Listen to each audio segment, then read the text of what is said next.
for the one or maybe three of you that have been watching, you might remember this used to be a wider plate and had a belt drive motor. Changing it to a direct drive took some time, sanded the whole thing down, gave her a little clear coat. This top pivot, well, it's basically a Dicom. I'll show you.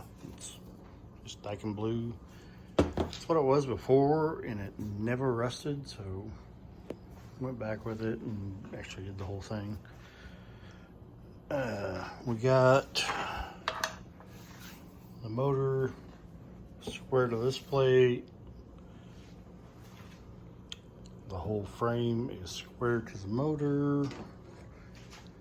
And I used, sorry, a little shaky, I'm trying to do all this. Got the drive pulley square to the idler. If you can, oops, there you go. You can see it now.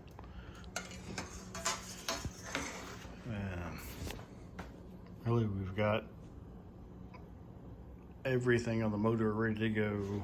I used bronze bushing here that's I cut to space and get these in line. I'm thinking about maybe moving the drive pulley in 1/8, maybe 3/16, and cutting a little off here. It is a grade 8 bolt, but you know, there's a little, could be a little play in that. So any slack I can get out of there, I'd like to.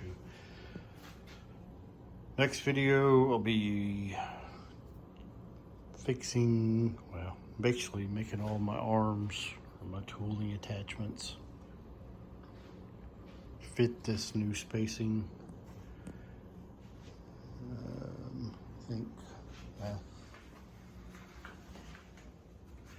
one of the wheels, there's 3 more. There's my flat platen, my slack belts laying down there, and my small wheel tool. Anyway, we'll get those going, and that'll be the next video.